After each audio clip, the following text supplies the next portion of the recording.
नमस्कार दोस्तों, भारतवर्ष जो है वो परंपराओं का देश है और यहाँ पर बहुत सारी परंपराएं हमको समझ में आती हैं और बहुत सारी परंपराएं कभी कभी अंधविश्वास के रूप में हम जानने लगते हैं। और ऐसा विशेषकर होता है आजकल की युवा पीढ़ी के साथ। जबकि स्पेशली मैं बात करूँ हिंदू धर्म में जो भी परंपराएं हैं, जो भी रिचुअल्स हैं, उसके पीछे कुछ ना कुछ साइंटिफिक रीजन होता है। जैसे पिछले वीडियो में हमने बात की थी कि क्यों घड़े के साथ में अर्थी की परिक्रमा की जाती है, उसका हमने आपको साइंटिफिक महत्व बताया था। आज का जो वीडियो है उसमें हम बात करेंगे कि अस्थियों को गंगा में ही प्रवाहित क्यों करते हैं या किसी नदी में ही प्रवाहित क्यों करते हैं। इसका भी एक वैज्ञानिक कारण है। मेरा नाम है धर्मेंद्र और आप देख रहे हैं हमारा चैनल बीइंग स्पिरिचुअल फाउंडेशन।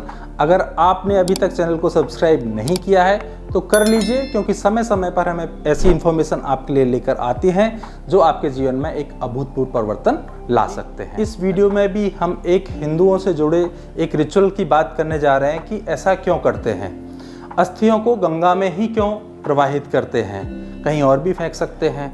जब इस पर निष्कर्ष निकाला गया, इस पर शोध किया गया, तो यह समझ में आया कि हड्डियां, जिनको हम अस्थियां कहते हैं, उसमें फास्फोरस की अत्यधिक मात्रा पाई जाती है और इसको खाद के रूप में उपयोग करने से भूमि को उपजाऊ बनाया जा सकता है। भूमि को उपजाऊ बनाने में यह सहायक है।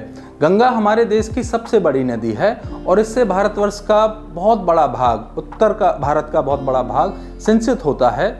इसीलिए जब हम इस जल में उस फास्फोरस को, हड्डियों को, अस्थियों को विसर्जित करते हैं, मिलाते हैं, तो जो आसपास का जो भी एरिया है जहाँ तक पानी जाता है वहाँ तक की उर्वरा शक्ति उस भूमि की बढ़ती है। तो ऐसी जो परंपरा है, ऐसा नहीं है कि ऐसे ही शुरू कर दी, इसका एक वैज्ञानिक सूझबूझ है।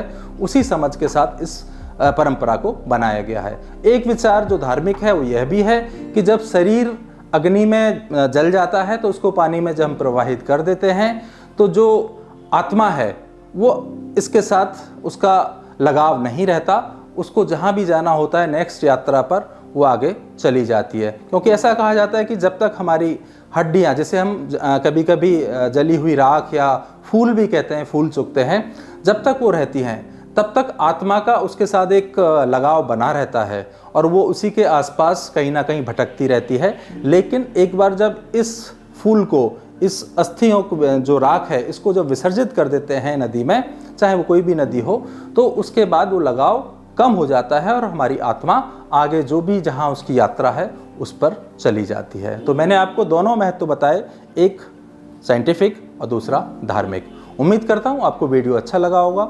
अगर आपको अच्छा लगा है तो लाइक कीजिए, चैनल को सब्सक्राइब कीजिए और लोगों को फॉरवर्ड कीजिए, क्योंकि आजकल की जो यंग जनरेशन है उसके लिए बहुत ज़रूरी है कि इस तरह की मान्यताओं का वो वैज्ञानिक अर्थ समझें और उसको अच्छे से करें। धन्यवाद। मेरा नाम है धर्मेंद्र और आप देख रहे हैं हमारा चैनल बीइंग स्पिरिचुअल फाउंडेशन।